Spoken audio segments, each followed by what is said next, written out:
वक्रतुंड महाकाय सूर्यकोटि समप्रभ निर्विघ्नं कुरु मे देव सर्वकार्येषु सर्वदा। लंबोदरं परमं सुंदरं एकदन्तं रक्तांबरं त्रिनयनं परमं पवित्रं सच्चिदानन्दरूपाय सदसव्यशक्तिहेतवे नमः शिवाय संवाय स्वयंभुवे नमो नमः। नमस्ते शारदे देवी सरस्वती मतिप्रदे वसत्वं मम जीवाग्रे सर्वविद्याप्रदा भव। श्रीरेणुकगणेशाख्य रेवनसिद्धदेशिकं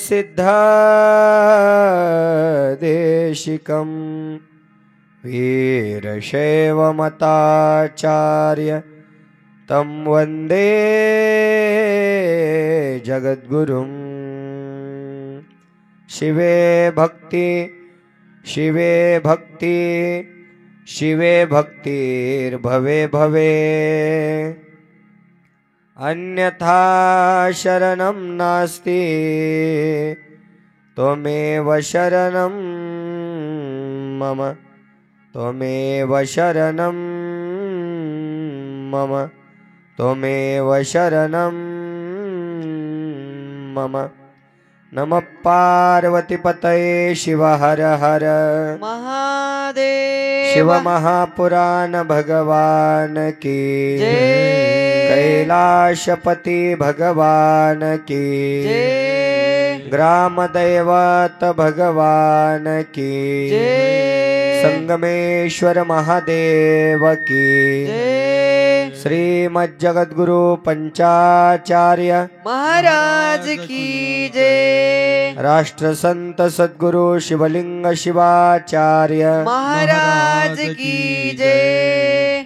सद्गुरु विरूपाक्ष शिवाचार्य महाराज की जय। सद्गुरु प्रभुदेव शिवाचार्य महाराज की जय। सब शिवाचार्य महाराज की जय। जगत ज्योति महात्मा बसवेश्वर महाराज की जय। छत्रपति शिवाजी महाराज की जय। सब संतन की जय। बजरंग बली हनुमान की जय। हर हर महादेव। भारत माता की जय। वंदे मातरम। मानव धर्माचा विजय असो। धर्मानेच विश्वाला शांती मिळते। गौ माता की जय। सरस्वती माता की जय। अपने अपने माता पिता की जय। नमः पार्वती पतये शिव हर हर महादेव। नमः शिवाय ओम नमः शिवाय नमः शिवाय ओम नमः शिवाय। नमः शिवाय ओम नमः शिवाय नमः शिवाय ओम नमः शिवाय। नमः शिवाय ओम नमः शिवाय नमः शिवाय ओम नमः शिवाय।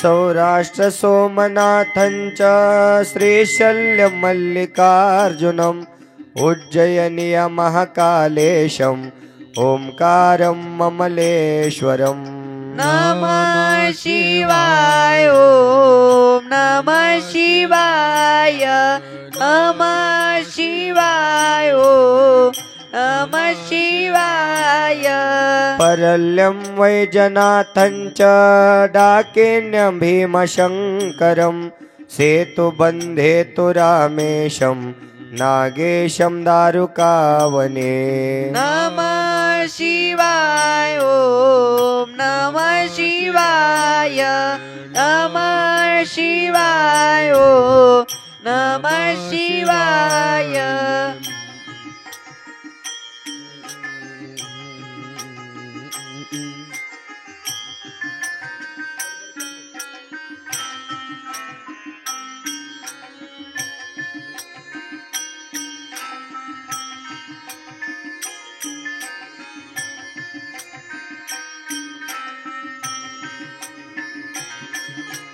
वाराणस्यातु विश्वेशं त्र्यम्बकं गौतमी तटे हिमालये तु केदारं कृष्णेशं शिवालये नमः शिवाय ओम नमः शिवाय सर्वांनी बोला एक टाळी नमः शिवाय शिवाय ओम नमः शिवाय एतानि ज्योतिर्लिंगानि सायं प्रात्पठे नर सप्तजन्म कृतं पापं स्मरणेन विनश्यति नमः शिवाय ओम नमः शिवाय नमः शिवाय ओम नमः शिवाय नमः शिवाय ओम नमः शिवाय नमः शिवाय ओम नमः शिवाय नमः शिवाय ओम नमः शिवाय नमः शिवाय ओम नमः शिवाय नमः शिवाय ओम नमः शिवाय नमः शिवाय ओम नमः शिवाय ओम नमः शिवाय नमः पार्वती पतये शिव हर हर हर हर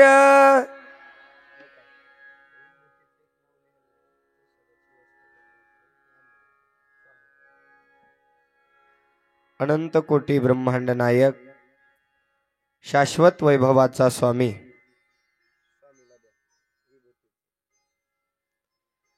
देवाधिदेव शंभू महादेवांच्या दिव्य चरणी अनंत कोटी साष्टांग प्रणिपात समर्पित करून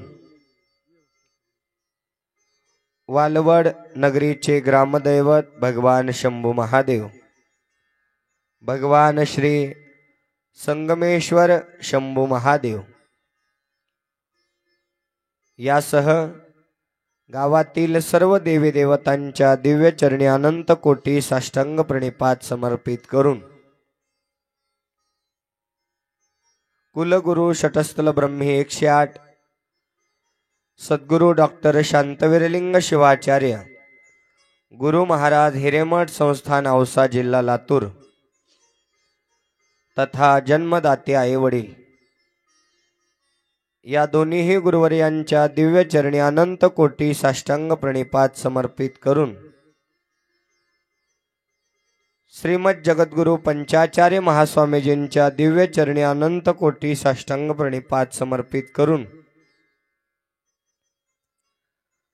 वसुंधरा रत्न राष्ट्रसंत सद्गुरु शिवलिंग शिवाचार्य गुरु माऊली शटस्थल ब्रह्मी 108 सद्गुरु विरूपाक्ष शिवाचार्य गुरु माऊली शटस्थल ब्रह्मी 108 प्रभुदेव शिवाचार्य गुरु माऊली सह आंध्र महाराष्ट्र आणि कर्नाटक या तीनही प्रांतातील सर्व शिवाचार्य गुरु महाराजांच्या दिव्य चरणी अनंत कोटी साष्टांग प्रणिपात समर्पित करून शिवयोगी संत शिरोमणी मन्मथ माऊली, श्री संत ज्ञानेश्वर माऊलीसह सर्व साधू संतांच्या दिव्य चरणी साष्टांग प्रणिपात समर्पित करून 12व्या शतकामध्ये ज्यांनी क्रांती केली असे क्रांतीसूर्य जगतज्योती महात्मा बसवेश्वर महाराज, हिंदवी स्वराज्याची स्थापना करणारे छत्रपती शिवाजी महाराज आदी राजे महाराजे यांना वंदन करून आजच्या पवित्र शिवमहापुराण कथेमध्ये या शिवमहापुराण कथेचं श्रवण करण्यासाठी आलेले आपण सर्व सद्भक्त मंडळी, माता पिता बंधू भगिनी, आपणा सर्वांच्या हृदय मंदिरामध्ये विराजमान असणाऱ्या परमात्मेरूपी भगवंताच्या दिव्य चरणी अनंत कोटी साष्टांग प्रणिपात समर्पित करून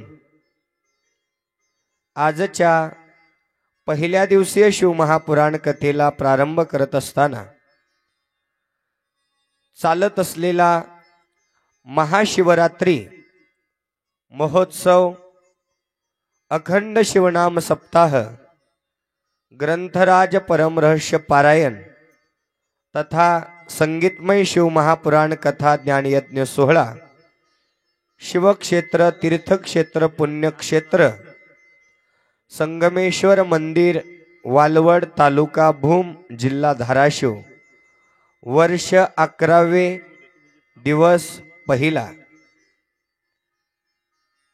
या पवित्र नाम यज्ञ सोहळ्यामध्ये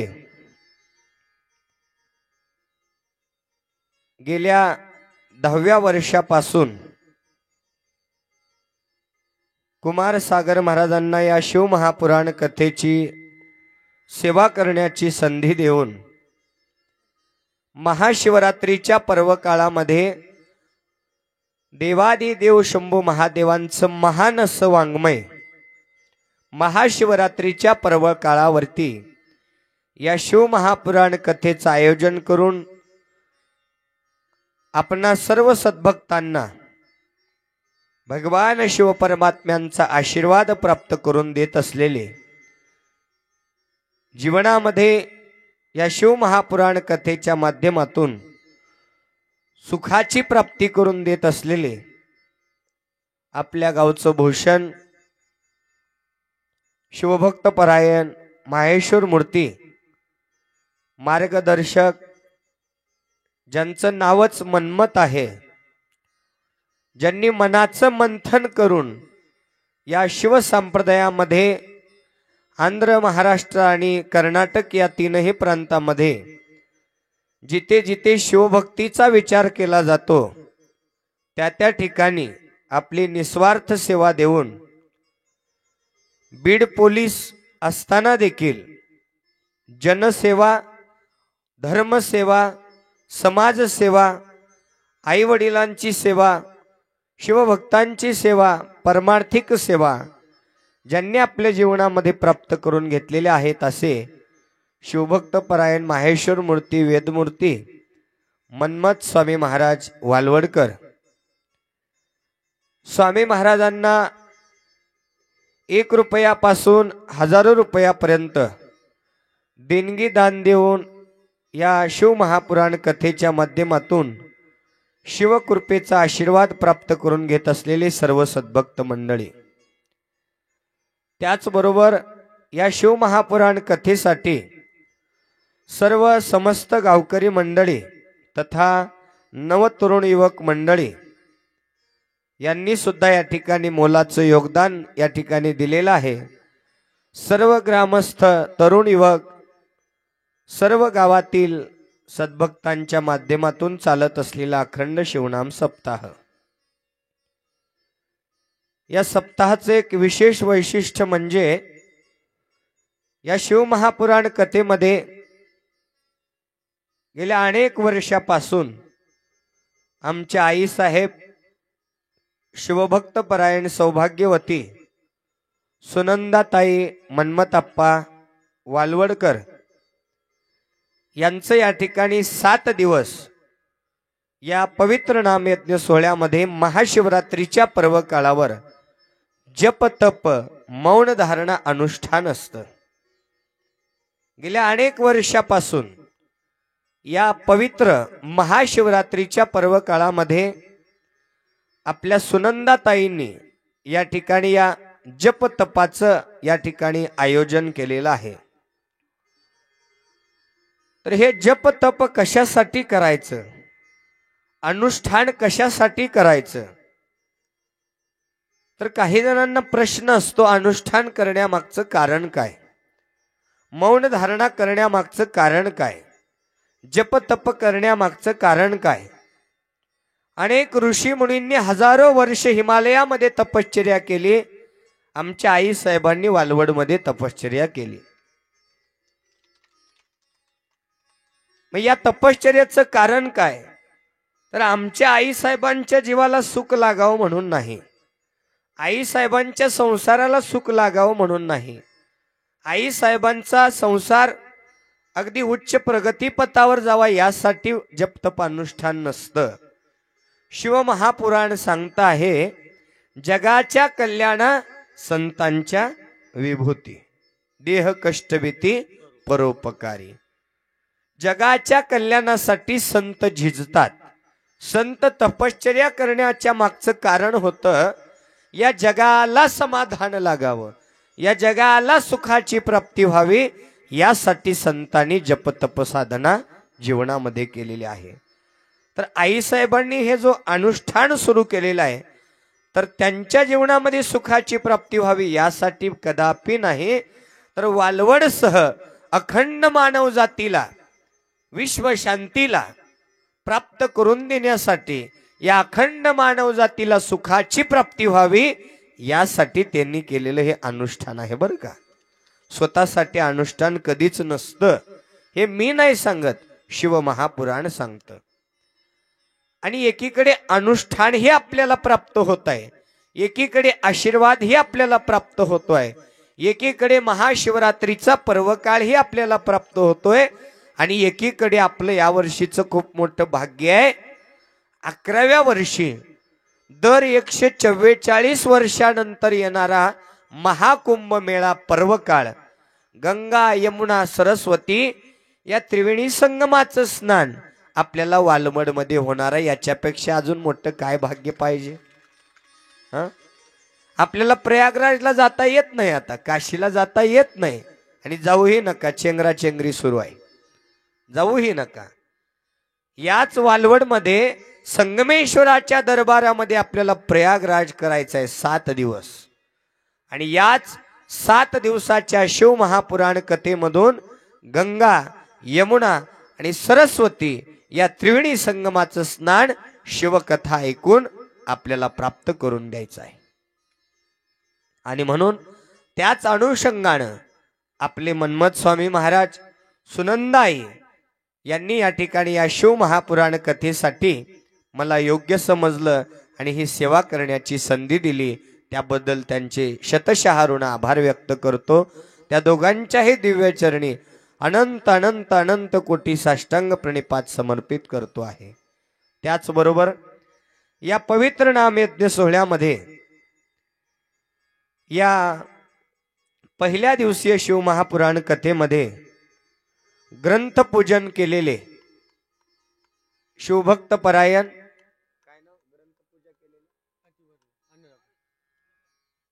प्रसादप्पा प्रशांतप्पा पाटील वालवडकर, त्याचबरोबर या पवित्र नामयज्ञ सोहळ्यामध्ये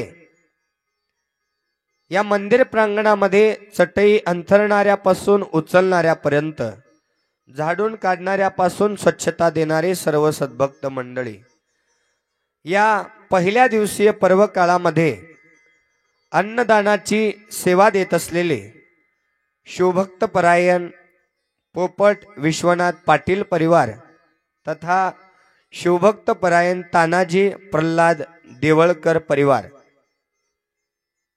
या अन्नदान सेवा करत असताना अन्नदान बनवणारे, अन्नदान वाढणारे, पात्रवाळी लावण्यापासून उचलणाऱ्यापर्यंत स्वच्छता देणारे सर्व सद्भक्त मंडळी विण्याची सेवा देणारे सर्व सद्भक्त मंडळी, पहाटेच्या शिवपाटापासून ते पुन्हा पहाटेच्या शिवपाटापर्यंत सेवा देणारे सर्व महिला पुरुष भजनी मंडळी, सुंदर अशी माईक सिस्टम देत असलेले ओमकार कला मंडपचे ओनर शिवभक्त परायण गणेश दादा अनपट वालवडकर, त्याचबरोबर या पवित्र नामयज्ञ सोहळ्यामध्ये संगीत शिवकथाकार कुमार सागर महाराज लोहारेकर व स्वर शिवाणी संगीत संच परिवार यांच्या राहण्याची स्नानपूजा प्रसादाची व्यवस्था करत असलेले शिवभक्त परायण सौ श्री गणेश विभूते तथा सौ श्री शिवभक्त परायण संतोष घोंगडे परिवार, या पवित्र नामयज्ञ सोहळ्यामध्ये पडद्याच्या पाठीमागे राहून आपली निस्वार्थ सेवा काया वाचा मनाने करत असलेले सर्व सद्भक्त मंडळी, या संगीतमय शिवमहापुराण कथेसाठी संगीत साथ करत असलेले स्वर शिवाणी संगीत संच परिवार, सिंतवादक तथा गायनाचार्य सुरमणी शिवभक्त परायण, शिवकीर्तनकार शिवकथाकार शिवलिंग रामलिंग जळकोटे महाराज साकोळकर, तबला वादक तबला मार्तंड तबला विशारद आत्मीय बंधू आत्मलिंग महाराज लोहारेकर, चालत असलेली शिवकथा कॅमेऱ्याच्या माध्यमातून शूटिंग करून कुमार सागर महाराजांचे यूट्यूब चॅनल भक्तिधारा व आई म्युझिक या यूट्यूब चॅनलवर आपली कथा प्रसारित करत असलेले परमशिष्य शिवभक्त परायण दत्तात्रय बेळे महाराज किलजकर, त्याचबरोबर या पहिल्या दिवशी शिवमहापुराण कथा श्रवण करण्यासाठी आलेले आपण सर्व सद्भक्त मंडळी, माता पिता बंधू भगिनी, आपणा सर्वांचं व आतापर्यंत ज्यांचा नाम उल्लेख केलेला आहे त्या सर्व सद्भक्तांचं आजच्या पहिल्या दिवशी शिवमहापुराण कथेमध्ये हार्दिक हार्दिक स्वागत करून आपणा सर्वांना अनंत कोटी ब्रह्मांड नायक भगवान शिव परमात्मा सुख समृद्धी आयु आरोग्य धनसंपदा उदंड आयुष्याची प्राप्ती करून देवो अशी मंगल कामना करून आजच्या पहिल्या दिवसीय शिवमहापुराण कथेला आपण प्रारंभ करीत आहोत.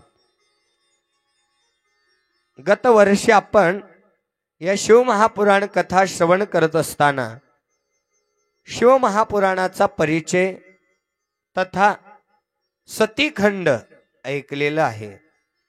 पण कसं असतं महाराज, काल जेवलेला आमच्या ध्यानात राहत नाही, गेल्या वर्षीच्या कथा कधी राहतील असाही प्रसंग जीवनामध्ये आहे. म्हणून प्रतिवर्षी तुम्हाला डोस असतो, डोसा. जसं आजार झाल्यानंतर एखादी गोळी आपल्याला डोस रूपाने औषध प्राप्त होते ना, त्याच पद्धतीनं आपल्या जीवनामध्ये दुःखाची प्राप्ती होत असताना, आपल्या जीवनामध्ये संकट येत असताना दरवर्षीच्या या 7 दिवसाच्या शिवमहापुराण कथेच्या माध्यमातून भक्तीचा डोस दिला जातो. तुमच्या जीवनामध्ये सुखाची प्राप्ती व्हावी यासाठी हा भक्तीचा डोस तुम्हाला त्या ठिकाणी दिला जातो. आणि या भक्तीचा डोस आपल्या जीवनामध्ये प्राप्त करून घेत असताना आपण प्रथम दिवशीय शिवमहापुराण कथेमध्ये या प्रयागराज क्षेत्रामध्ये जो महाकुंभ मेळा सुरू आहे त्या महाकुंभ मेळ्याचं महात्म्य आपण जाणणार आहोत. दर 144 वर्षानंतर येणारा पर्व काळ म्हणजे महाकुंभ मेळा. दर 12 वर्षानंतर 3 ठिकाणी या महाकुंभ मेळ्याचं आयोजन होतं. मग या महाकुंभ मेळ्याची आख्यायिका समुद्र मंथनाशी जुडलेली आहे. ज्यावेळेस समुद्र मंथन झालं त्यावेळेस त्या समुद्र मंथनातून हलाहल नावाचं विष निघालं. काय निघालं? हलाहल नावाचं विष निघालं. मग ते विष आता कुणी प्यायचं हा प्रश्न सगळ्या देवी देवतांना पडलेला आहे. या हलाहल नावाचं विष जर या समुद्र मंथनातून बाहेर नाही काढलं तर या सृष्टीचा विनाश होईल, या समुद्राचा विनाश होईल आणि ही सृष्टी नासधूस होईल.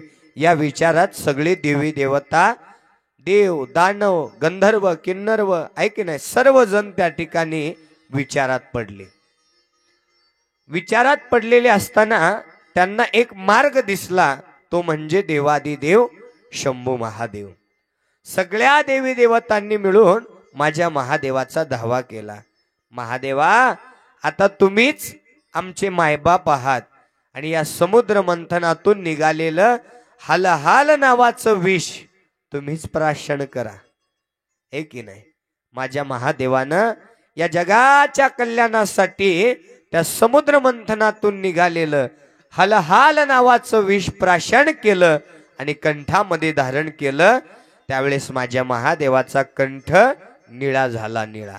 आणि त्याच वेळेस माझ्या महादेवाला नाव देण्यात आलं नीलकंठ महादेव.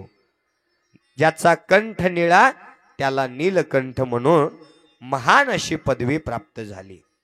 महादेव म्हणून घेण्यासाठी महान कार्य करावं लागतं. देव वेगळे आणि महादेव वेगळे. देव कुणाला म्हटलं जातं आणि महादेव कुणाला म्हटलं जातं? जो अमृत पिया करते हैं उन्हें देव कहा करते हैं. जो अमृत पिया करते हैं उन्हें देव कहा करते हैं, और जो विष पिया करते हैं उन्हें देवों के देव महादेव कहा करते हैं. उन्हें देवों के देव महादेव कहा कहते हैं. महादेव म्हणून घेण्यासाठी विष प्यावं लागतं, विष पचवावं लागतं. या जगाच्या कल्याणासाठी चंदनासारखं झिजावं लागतं. या जगाच्या पाठीवर एकमेव देव देवादिदेव शंभू महादेव. आणि याच समुद्र मंथनातून हलहाल नावाच्या विषानंतर एक अमृताचा महाकुंभ कलश बाहेर आलेला आहे. आता अमृत आलेला आहे म्हणल्यानंतर मात्र देव, दानव, राक्षस यांची गर्दी पडली. कारण हे अमृत पिऊन त्यांना अमर व्हायचं होतं. सगळ्यात अगोदर राक्षसांची गर्दी, दानवांची गर्दी.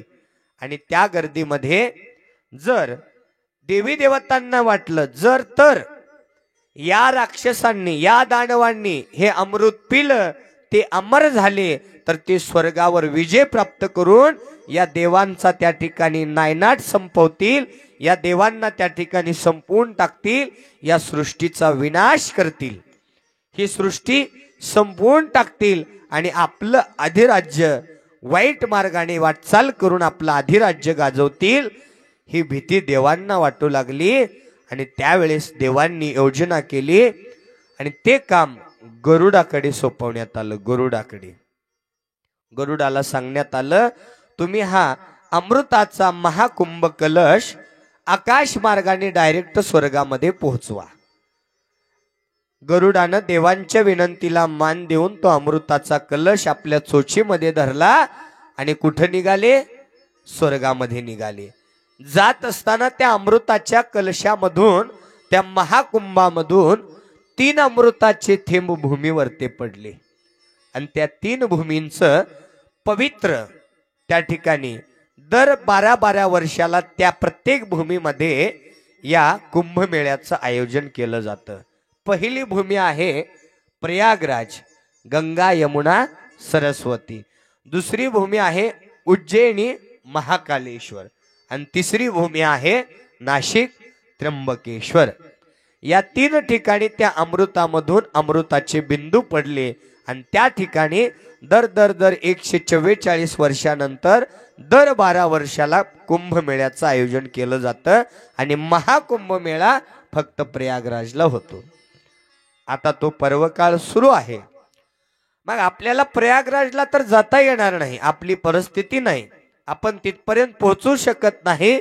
तर भगवान शिव परमात्मा म्हणत आहेत, ज्या ठिकाणी तुम्ही आहात, ज्या भूमीवर तुम्ही आहात, तिथं जर भगवान शिव परमात्म्याचं वाङ्मय तुम्ही श्रवण केलात, भगवान शिव परमात्म्याच्या कथा श्रवण केलात, तर साक्षात महाकुंभ मेळ्यामध्ये जाऊन गंगा यमुना सरस्वती या नदीमध्ये स्नान केलेल्याच्या पलीकडचं पुण्य एका शिवकथा श्रवणाने प्राप्त होतं, असं वर्णन करून सांगितलेलं आहे. झाला उदय भाग्याचा. पर्वकाळ महाशिवरात्रीचा आहे, अनुष्ठान सुरू आहे, तिकडे महाकुंभ मेळा सुरू आहे आणि या त्रिवेणी संगमाचं स्नान आपल्याला या शिव महापुराण कथेच्या माध्यमातून प्राप्त करून घ्यायचं आहे. आपल्यासारखा परमभाग्यवान या जगाच्या पाठीवर कोणीच नाही. ज्या जीवाला आपल्या जीवाचं कल्याण करून घ्यायचं आहे. शिव या शब्दाचा अर्थ सांगता येईल खाली बसलेल्यांना? शिव या शब्दाचा शास्त्रीय अर्थ सांगता येईल दादा? नाही ना? पाठीमागे बसलेले आप्पा सांगता येईल? इकडे महिला मंडळ सांगता येईल? शिव या शब्दाचा शास्त्रीय अर्थ. बरेच कीर्तन ऐकले आपण, बऱ्याच कथा ऐकल्या. शिव या शब्दाचा शास्त्रीय अर्थ साधा आणि सोपा दोन उत्तराच्या माध्यमातून दिलेला आहे. शिव म्हणजेच कल्याण आहे आणि शिव म्हणजेच मुक्ती आहे. लक्षपूर्वक ऐका.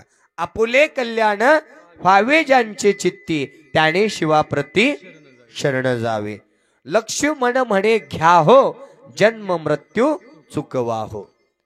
जन्म मृत्यूचा फेरा चुकवण्यासाठी भगवंताचं नाम रूपी प्रसाद, ज्ञान रूपी प्रसाद घ्या.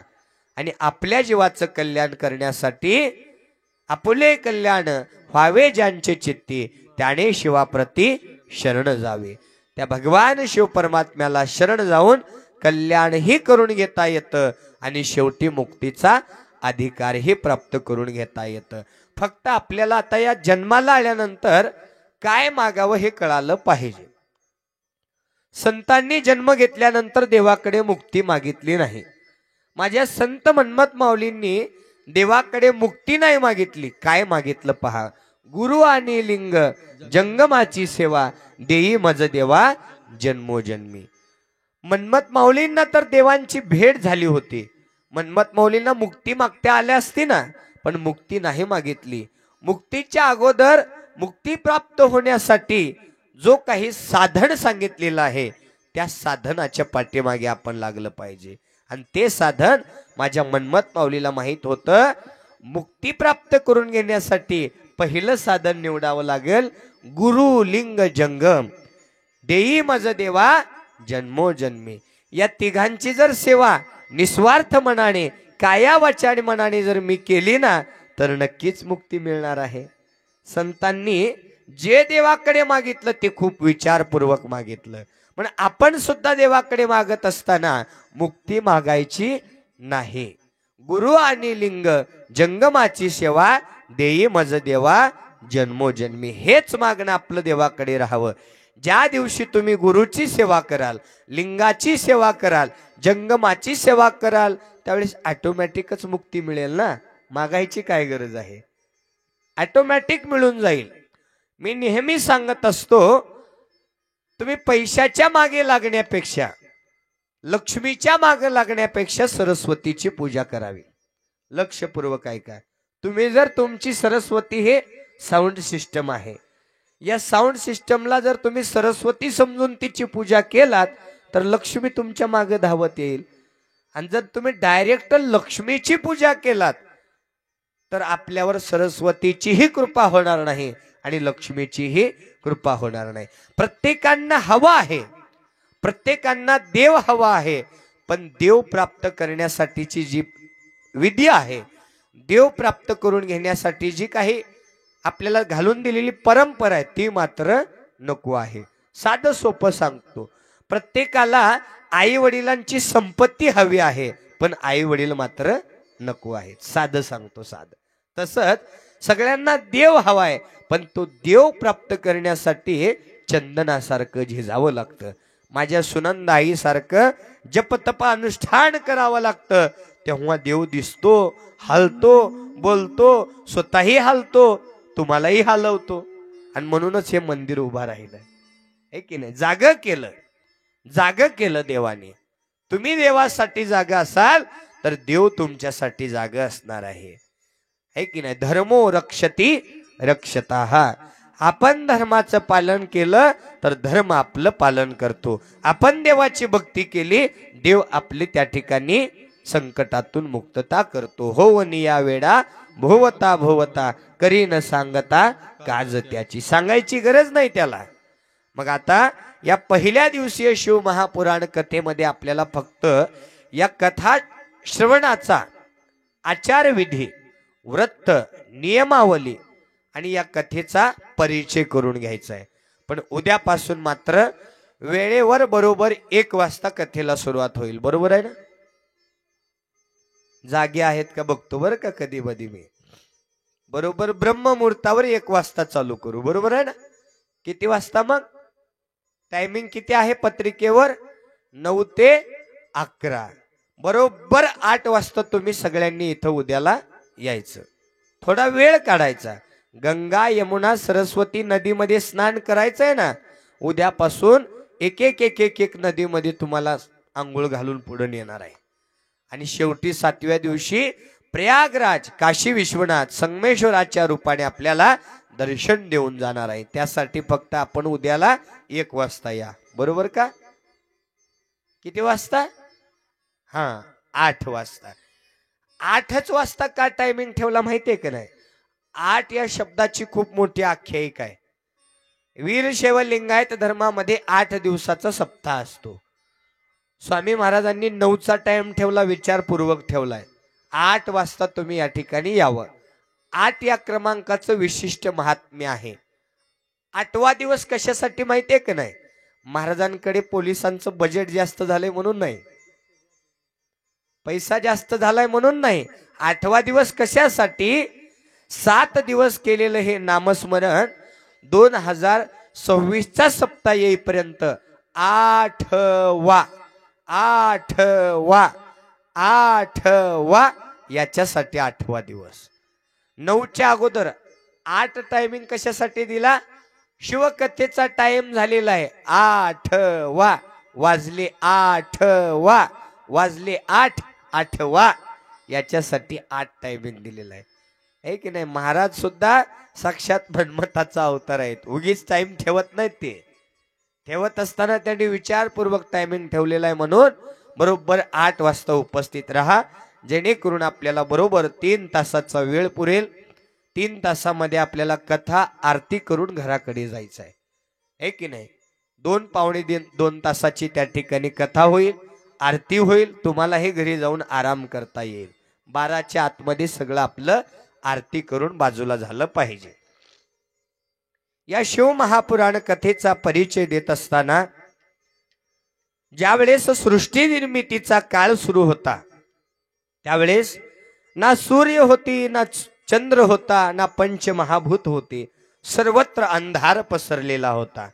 आणि एक तत्व भगवान शिव परमात्मा त्या सृष्टी निर्मितीच्या पहिल्या कालखंडामध्ये अधिष्ठान मांडून होते. एकटा जीव सदाशिव. कोण? देवादिदेव शंभो महादेव. एकच देव जगाच्या पाठीवर.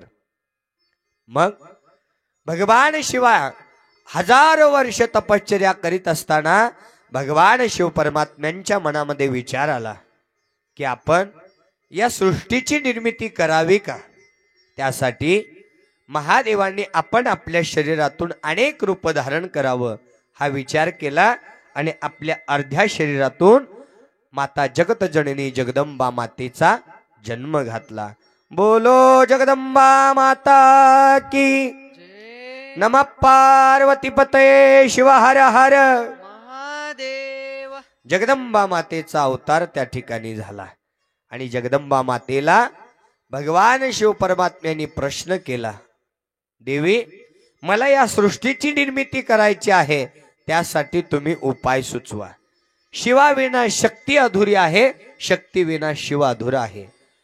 जसं संसारामध्ये पती आणि पत्नींचा त्या ठिकाणी संसार एकजुटीने झाला पाहिजे. जर या गाड्यामधून एक चाक पत्नी निसटला तर संसार उघड्यावर पडतो. एक चाक पती निसटला तर संसार उघड्यावर पडतो. म्हणून जसं पती पत्नीचं महात्म्य या ठिकाणी सांगितलेलं आहे, तसं शिवाविना शक्ती अधुरी आहे, शक्ती विना शिव अधुरा आहे. म्हणून भगवान शिव परमात्म्याने आपल्या शक्तीला त्या ठिकाणी जन्म दिला आणि शक्तीनं उत्तर दिलं, देवा महादेवा जर सृष्टी निर्मिती करायची असेल तर तुम्हाला 2 देवांची त्या ठिकाणी उत्पत्ती करावी लागेल. एकाकडे जन्माला घालण्याचं काम, एकाकडे त्याचं पालन करण्याचं काम. महादेवाने लगेचच आपल्या 10व्या वामांगातून एका देवांची उत्पत्ती केली आणि त्यांचंच नाव त्या ठिकाणी काय आहे? पहिला देव त्या ठिकाणी जन्माला आले ते म्हणजे विष्णुदेव. बोलो विष्णुदेव भगवान की जय हर हर महादेव. जन्माला येताच विष्णुदेवांनी महादेवांना नमस्कार घातला. मी कोण, माझा जन्म कशासाठी, यावर महादेवांनी नामकरण सोहळा केला. तुम्ही विष्णुदेव आहेत आणि तुमच्याकडे जन्माला आलेल्याचं पालन करण्याचं काम तुमच्याकडे आहे. मग आता जन्माला कोण घालणार? महादेवाने आपल्या डाव्या शरीरापासून ब्रह्मदेवांची उत्पत्ती केली. बोलो ब्रह्मदेव भगवान की हर हर महादेव. ब्रह्मदेवांनी नमस्कार केला. मी कोण? जन्माला आल्यानंतर पाळण्यात नाव ठेवावं लागतं ना, हे की नाही? जन्माला आल्यानंतर पाळण्यात नाव ठेवल्यावरच कळतं मी प्रशांत आहे, बरोबर आहे ना? मी गणेश आहे, मी मन्मथ आहे, मी सागर आहे. आणि नावच नाही ठेवलं तर ओ इकडे या, ओ ओ तुम्ही तुम्ही तुम्ही तुम्ही स्वेटर घातलेले इकडे या, आहे ना? नाव ठेवल्यानंतर आपली ओळख त्या ठिकाणी निर्माण होते. तसंच महादेवांनी ब्रह्मदेवांचा नामकरण सोहळा केला. तुमचं नाव ब्रह्मदेव आहे आणि तुमच्याकडे या सृष्टी निर्मितीचा कारभार सोपवत आहे. या जगाच्या पाठीवर जेवढ्या काही वस्तू या ठिकाणी लागणार आहेत त्यांची निर्मिती तुम्ही करायची. जन्माला घालण्याचं काम तुमच्याकडे आहे, विष्णुदेवांकडे पालन करण्याचं काम आहे. लगेचच ब्रह्मदेवांनी या 84 लक्ष योनीमध्ये जेवढे काही पशु पक्षी किलबिलाट करणारे चिरटापासून महाकाय हत्तीपर्यंत सगळ्यांची या ठिकाणी उत्पत्ती केली आणि शेवटचा जन्म माणसाचा घातला. 84 लक्ष जन्म फिरक्यात अवचित प्राप्त नरदेह. माणसाचा जन्म त्या ठिकाणी घातला आणि त्याचं पालन विष्णुदेव करू लागले.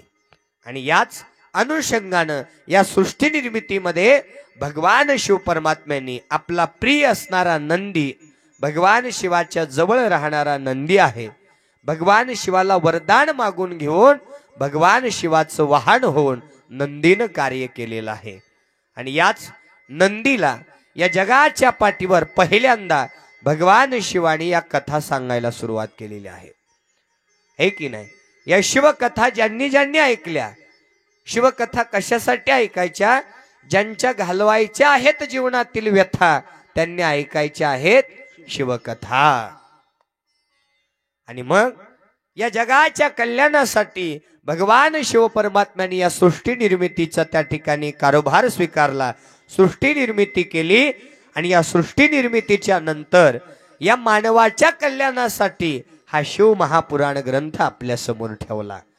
अनेक भक्तांनी, अनेक पापी दुराचार्यांनी, अनेक दानव राक्षसांनी महादेवाला कशा प्रकारे प्रसन्न करून घेतलं याबद्दल या शिव महापुराण कथेमध्ये कथा ठेवलेली आहे. कोणत्या व्रताने, कोणत्या पदार्थाने, कोणत्या नैवेद्याने या भगवान शिव परमात्म्याला आपलंसं करता येतं हे या शिव महापुराण कथेमध्ये सांगितलेलं आहे. आणि त्याच अनुषंगानं भगवान शिव परमात्म्याने पहिल्यांदा या कथा नंदीला सांगितल्या. नंदीनं त्या कथा ऐकल्या. कानी ठेवून या मन करा कथा श्रवण. नंदीनं कथा ऐकल्या आणि आपल्या जवळ ठेवून घेतल्या नाहीत. ऐकले ते धरा मनी वाचे वदा शुळपाणी. ऐकलेलं मनात ठेवायचं ना आजीबाई. जेवढं जेवढं आपण चांगलं ऐकलंय ना ते इथं जे आले नाहीत ना त्यांना सांगायचं. आज कथेमध्ये हा विषय झाला, त्याच्याने आपल्याला पुण्य लागतं त्यांना सांगितलेल्याचं. चांगलं सांगावं बरं का, वाईट सांगू नये बरं का आजीमाय. वाईट आपल्या जरी मनात असेल ना तर ते जाळून टाकायचं. चांगलं मात्र इतरांशी सांगत फिरायचं. कारण चांगलं ज्ञान दिल्याने आपल्या ज्ञानामध्ये सुद्धा वाढ व्हायला सुरुवात होते, असं या ठिकाणी शिव महापुराण सांगतंय. म्हणून नंदींनी ही कथा ऐकली. आपल्या जवळ न ठेवून घेता या जगाच्या कल्याणासाठी नंदींनी ही शिवकथा महर्षी व्यासांना सांगितलेली आहे. महर्षी व्यासांनी कानी ठेवून या मन या कथेचं त्या ठिकाणी श्रवण केलं. आणि महर्षी व्यासांनी सुद्धा या कथा स्वतःजवळ न ठेवून घेता त्या ठिकाणी या कथा सूत पुराणिक महाराजांना सांगितलेल्या आहेत. आज आपण फक्त परिचय घेतो आहेत बरं का. सूत पुराणिक महाराजांनी ही कथा ऐकून या कलियुगामध्ये लोकांच्या हिताकरता, लोकांच्या सुखाकरता प्रयागराज या क्षेत्रामध्ये, प्रयागराज याला इलाहाबाद सुद्धा म्हटलं जातं बरं का. इलाहाबाद हेच प्रयागराज, प्रयागराज हेच इलाहाबाद. गंगा, यमुना, सरस्वती या 3 नद्यांच्या संगमावर, तटावर सूत पुराणिकांनी तुमच्या माझ्यासारख्या हजारो शिवभक्तांना समोर बसवून या कथा सांगायला सुरुवात केलेली आहे. आणि कथेतून ज्या ज्या काही गोष्टी सूत पुराणिक महाराज सांगणार आहेत ना, त्याच गोष्टी मी 7 दिवस तुम्हाला सांगणार आहे. सूत पुराणिकांनी दिलेला आदेश, भगवान शिवपरमात्म्यांनी केलेली आख्यायिका, भगवान शिवपरमात्म्यांनी दिलेला आशीर्वाद मी शब्द रूपाने तुमच्याकडे घेऊन आलेलो आहे. शब्दरूपी फुलं वाहण्यासाठी आलेलो आहे. फक्त हे शब्दरूपी फुलं तुम्ही तुमच्या कानामध्ये फुलासारखं कानामध्ये घेऊन डायरेक्ट अंतकरणामध्ये रुजवून मनात न ठेवता कृतीमध्ये आणणं, आचरणात आणणं आणि आपल्या जीवाचं हित करून घेणं, याचसाठी लावलेल्या या कथा आहेत बरं का. आणि म्हणून सूत पुराणिक सांगू लागलेले आहेत, शिवभक्तांनो, आपण ज्या शिव महापुराण कथेचं श्रवण करत आहोत तो शिव महापुराण ग्रंथ नसून आपली आई आहे. ज्ञानेश्वरी असो, परमरहस्य असो, श्रीमद भागवत कथा असो, श्रीमद शिव महापुराण कथा असो, हे ग्रंथ नसून आपली आई आहे. आई बर का. कारण या आईनं आपल्या जीवनाचं हित कसं करून घ्यावं हेच या आईनं या ग्रंथा माध्यमातून आपल्याला शिकवलेलं आहे. बरोबर आहे ना. या जगाच्या पाठीवर असा एकही प्रश्न नाही ज्याचं उत्तर या शिव महापुराण कथेनं दिलेलं नाही. मग आपली आई झाली नाही. सूत पुराणिक म्हणत आहेत, भगवान शिव परमात्मा आपली आई होऊन या माहेरात येणाऱ्यावर कृपादृष्टी करते. मग या माहेरात येत असताना फक्त लिंगायत वाण्यानीच यावं, वीरशैवानीच यावं असं नाही बरं का. महादेव म्हणत आहेत, जाती कुळ गोत्र न पाहे शंकर, भक्ताचे माहेर स्वामी माझा. माझ्या भगवान शिव परमात्म्याच्या दरबारात येत असताना जात पात कुळ गोत्र उच्च नीच गरीब श्रीमंत काहीच मानलं जात नाही. जो भावशुद्ध अंतकरणाने इथं येतो ना त्याच्यासाठी हे माहेर घर आहे म्हणतात. जसं एखाद्या लेकीला माहेरातून सासरी गेल्यानंतर आणि सासर मधून 4-2 महिन्यानंतर माहेरात येत असताना किती आनंद होतो. सासरी 1-2 वर्ष राहिली आणि अचानक सणाला माहेरात यायचं, किती आनंद आहे. कुठं जायचंय?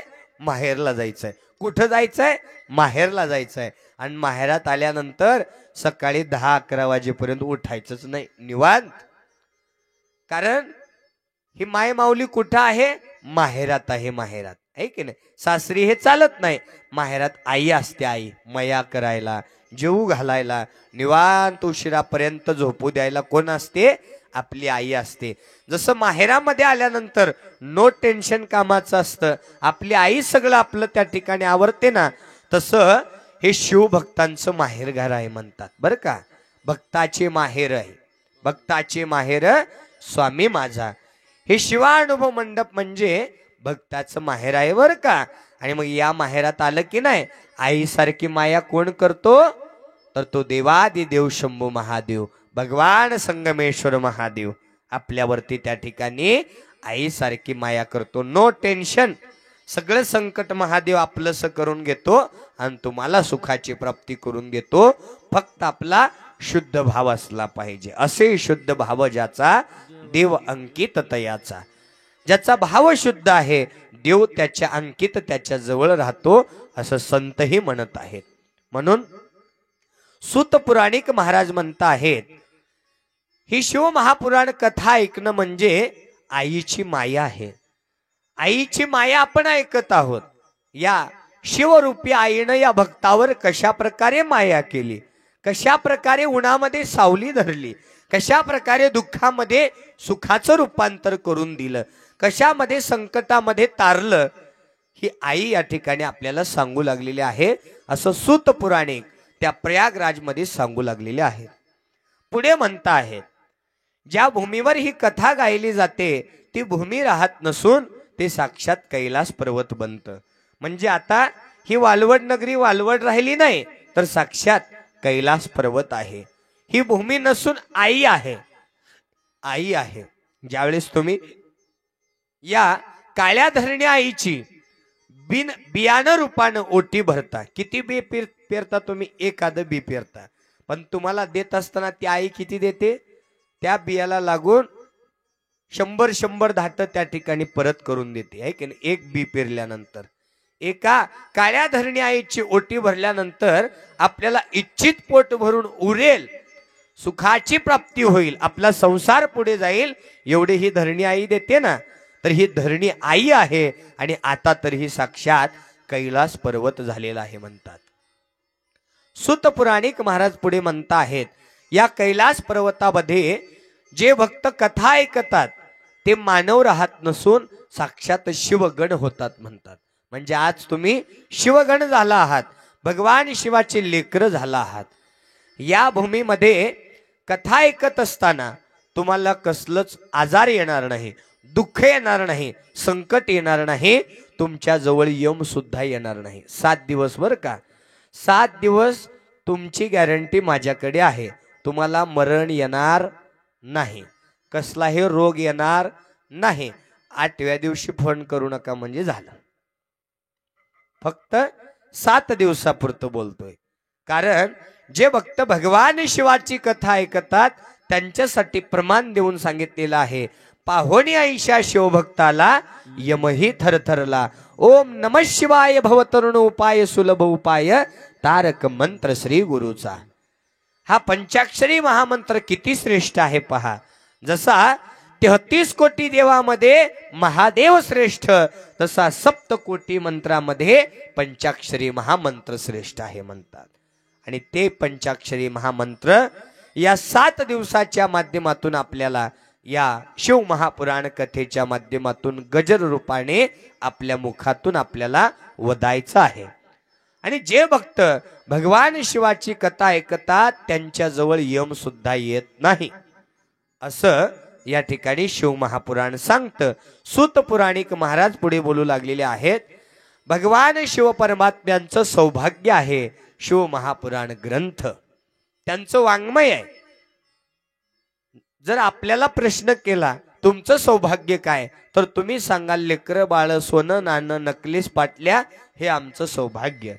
पण भगवान शिव परमात्म्याचं सौभाग्य भस्म, रुद्राक्ष, इष्टलिंग, नाग, त्रिशूळ, डमरूळ, शिव महापुराण ग्रंथ, हे भगवान शिव परमात्म्याचं सौभाग्य. आणि म्हणून नटत असताना या नकली संसारामध्ये नटू नका. आता बरेच जण कथेला येताना आरशा पुढे थांबून आलेत, इमानदारीनं 5 मिनिट तरी थांबलात. इकडचा भांग तिकडं केला, तिकडचा भांग इकडं केला, क्रीम लावली, पावडर लावलं, मस्त आपला विभूतीचा पट्टा लावला, कुंकाचा टिळा लावला, इकडं तिकडं टापटीप आहे का बघितलं, इथं आलात. पण कथा झाल्यानंतर कथेहून जात असताना जसा तुमचा येताना चेहरा आहे तसा राहतो का? जाताना पडतो पुन्हा. ते केलेला नट्टा फट्टा विरघळून जातो, बरोबर आहे ना? मग नटायचं आहे ना, नकली आरशामध्ये नटू नका. नटा नामी शंकराच्या आपदा चुकवा भवाच्या. नटायचं आहे ना, तर या शंकराच्या नामामध्ये नटा. इथं नटल्यानंतर तो भगवान शिव परमात्मा तुमच्यासाठी नटतो हो, आणि तुमच्यावरती कृपादृष्टी करतो. आणि म्हणून नटण्यासाठी केलेला अट्टहास शिव महापुराण कथा आहे. सूत पुराणिक महाराज म्हणता आहेत, शिव महापुराण कथा श्रवण करत असताना या शिव महापुराण कथेमध्ये परिचय देत असताना 24,000 श्लोक, 7 संहिता या शिव महापुराण कथेमध्ये सांगितलेले आहे. तुम्ही आम्ही संपू, तुम्ही आम्ही हे जग सोडून जाऊ, पण या कथा कधीच संपणार नाहीत.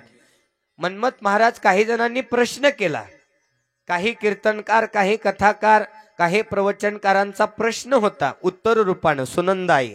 जोपर्यंत सूर्य, चंद्र, आप, तेज, वायू पंचमहाभूत आहेत तोपर्यंत सप्ताह, शिवकथा, भजन, कीर्तन, मठ, मंदिर, गुरु शिष्य परंपरा राहील म्हणाले. बरोबर की चूक? आणखी एकदा सांगतो ऐका लक्षपूर्वक. जोपर्यंत सूर्य चंद्र आप तेज वायू पंचमहाभूत आहेत तोपर्यंत सप्ताह कीर्तन कथा गुरु शिष्य भक्ती मठ मंदिर परंपरा चालू राहील म्हणाले. बरोबर की चूक? चूक ना? वा, चूक म्हणणाऱ्यासाठी जोरदार टाळ्या वाजवा. या दादानी चूक म्हटले बर का. चूक म्हणजेच बरोबर आहे. या दादाचं करेक्ट आहे. जोपर्यंत सूर्य चंद्र आप तेज वायू पंचमहाभूत आहेत तोपर्यंत सप्ताह भजन कीर्तन कथा मंदिर मठ परंपरा राहणार नाही. तर जोपर्यंत सप्ताह भजन कीर्तन कथा परंपरा गुरु शिष्य मठ मंदिर परंपरा चालू राहील तोपर्यंत हे पंचमहाभूत स्थिर राहतील. ज्या दिवशी सप्ताह भजन कीर्तन मठ मंदिर गुरु शिष्य परंपरा बंद होईल त्या दिवशी या सृष्टीचा विनाश झाल्याशिवाय राहणार नाही. म्हणून आपल्या हातात आहे सृष्टी विनाशाकडे न्यायची का सुखाकडे न्यायची. भजन कीर्तन कथा सप्ताह गुरु शिष्य गुरु लिंग जंगम सेवा हा एकच मार्ग आहे या संकटातून मुक्त होण्याचा. 4,32,000 वर्षाचं कलियुग आहे. त्यामधील 5,200 वर्ष संपलेले आहेत. 5,200 वर्ष संपलेले आहेत. तर कसा दुष्काळ सुरू आहे. कोरोना सारखी महामारी येते आहे. 1993 सारखा महान भूकंप येतो आहे. लोक दुराचारानं वागत आहेत. कुणीच माणसात राहिलं नाही. बोले तैसा चाले त्याची वंदावी पावले ही उपमा विसरून चाले तैसा बोले त्याची वंदावी पावले असं कार्य सुरू झालेलं आहे कलियुगात. लोक नीतिमत्तेनं वाटचाल करत नाहीत. पुराण सांगत आहे कलियुगाचं वातावरण किती बिघडून जाईल. बहीण भावाचा विवाह लागेल 8 वर्षाची नार भ्रतार होईल म्हणाले. आहे की नाही? 8 वर्षाची नार भ्रतार होईल. बहीण भावाचा विवाह लागेल. कलियुगाचं वारं उलट्या दिशेने वाहील म्हणाले. लोक रस्त्याने करू नये ते करत फिरतील. रस्त्याने खाऊ नये ते खात फिरतील. रस्त्याने करू नये ते करत फिरतील. रस्त्याने पिऊ नये ते पीत फिरतील. असं कलियुग उलट्या दिशेने वाटचाल करणार आहे म्हणतात. हे की नाही? 5,200 वर्षाचं आयुष्य असताना देखील आपली तरुण पिढी व्यसनाधीन होती आहे. आपलीच घरातली बहीण असणारी आमचीच मुलगी आपल्या शरीराचं प्रदर्शन करत छोटे छोटे कपडे घालून रस्त्याने फिरत आहे. आणि त्याच्याने अत्याचार बलात्काराचे प्रकरण त्या ठिकाणी वाढू लागलेले आहेत. काळाची गरज आहे. सावध व्हा. मी कोण याचा विचार करा. या कलियुगाचं वारं उलट्या दिशेने सुरू आहे. जग उलटे चालले सत्याप्रती विसरले. ज्या ज्या गोष्टी पुराणामध्ये पोथीमध्ये लिहून ठेवलेल्या आहेत ना त्या ते गोष्टी खऱ्या खऱ्या होत चाललेल्या आहेत. आणि याच गोष्टीला कुठंतरी आळा बसण्यासाठी माझ्या महादेवाने या शिव महापुराण कथेचं आयोजन केलं. सूत पुराणिक महाराजांनी या शिव महापुराण कथेचा महिमा सांगत असताना आपल्या जीवनाचं परिवर्तन व्हावं यासाठी तुम्ही आम्ही संपू पण या शिवकथा कधीच संपणार नाहीत. या शिवकथेचं ज्ञान अमृत घेत घेत राहा. घेत घेत राहा. घेई घेई वाचे माय माझे म्हणाले. तुम्हाला माय म्हणतात. घ्या. घेऊन बघा. या भगवान शिव परमात्म्याचा ज्ञानरूपी प्रसाद तुमच्या जीवनामध्ये प्राप्त करून बघा. तुमच्या जीवनाचा उद्धार झाल्याशिवाय राहणार नाही. सूत पुराणिक महाराजांनी या शिव महापुराण कथेचा परिचय देत असताना या शिव महापुराण कथेचा महिमा सांगत आहेत. या कथा ऐकत असताना कथा ऐकणं हे एक व्रत आहे. कथा ऐकणं हा एक विधी आहे. जसं तुम्ही 16 सोमवारचं व्रत करता, जसं तुम्ही महाशिवरात्रीचं व्रत करता, एकादशीचं व्रत करता, तसंच कथा ऐकणं सुद्धा व्रत आहे. त्याची नियमावली आहे. ही नियमावली ऐकून आपण कथेला विराम करणार आहोत. आणि उद्यापासून अगदी नवनवीन भक्तांच्या कथा आपल्या जीवनामध्ये सुखदायी देणाऱ्या, आपल्या जीवनामध्ये फळ प्राप्त करून देणाऱ्या कथा आपण बरोबर 8 ते 11 या वेळामध्ये संपन्न करणार आहोत. आणि म्हणून ही कथा श्रवण करत असताना शिवकथेचे काही नियम आहेत बघा. गतवर्षीही सांगितलेले असतील, मला आठवत नाहीत, तुम्हाला हे आठवत नसतील, पण डोस देणं महाराजांचं काम असतं. आणि म्हणून जमलंच तर बरं का, लक्षपूर्वक ऐका. मी जे 24-25 नियम सांगणार आहे उद्यापासून 6 दिवस जमलंच तर ज्या जीवाला महाकुंभ मेळ्याचं दर्शन इथं घ्यायचं आहे, त्रिवेणी संगमाचं स्नान वालवड मध्ये करायचं आहे, त्यांनी जमलंच तर या अनेक नियमावलीचं पालन करून, जेवढ्या नियमावलीचं पालन करता येईल तेवढ्या नियमावलीचं पालन करून कथा ऐकावी. सूत पुराणिक महाराज या शिव महापुराण कथा श्रवणाचा नियम सांगत आहेत. पहिला, स्नान करून स्वच्छ धुतलेले वस्त्र परिधान करून यावं. स्नान करून यावं. मग त्याला आट नाही घातली, थंड पाण्यानं आंघोळ करा. थंडीचा दिवस आहेत महाराज, रात्री थंड वाजते, दिवसा गरमी आहे, तर तुम्ही गरम पाण्यानं आंघोळ करून येऊ शकता बरं का. स्वच्छ धुतलेले वस्त्र परिधान करून, हे एक व्रत आहे. जमलंच तर ज्यांना फळप्राप्ती करून घ्यायचे त्यांनी बरं का. 2 नंबर आहे, कथा श्रवण करायला येत असताना, कथा श्रवण करत असताना जोडीनं कथा ऐकावं. किती जण पती पत्नी जोडीनं आलेले आहेत, हातवरी करा. मन्मथ महाराज सोडून. वा, 1 2 3 4 5 तरी आहेत बाबा. या 5 जणांसाठी, यांच्या पत्नीवासाठी जोरदार टाळ्या वाजवा. मन्मथ महाराज तर शिव पार्वती रूपानं जोडीनंच आहेत आपल्याला आशीर्वाद द्यायला, है की नाही. जोडीनं का कथा ऐकावी? पत्नीनं एकटी कथा ऐकली, पतीनं एकट्यानं कथा ऐकली तर याचा परिणाम काय होतो?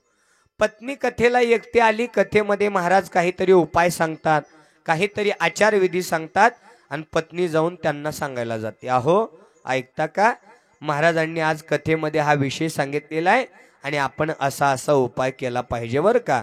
मग पतिदेव म्हणतात, तुझे महाराज, तुझी कथा, तुझा सप्ताह, तुझा संगमेश्वर महादेव तू तिकडं बघून घे, माझ्याकडे ते येऊ देऊ नको घरानं, है की नाही, असं म्हणतात.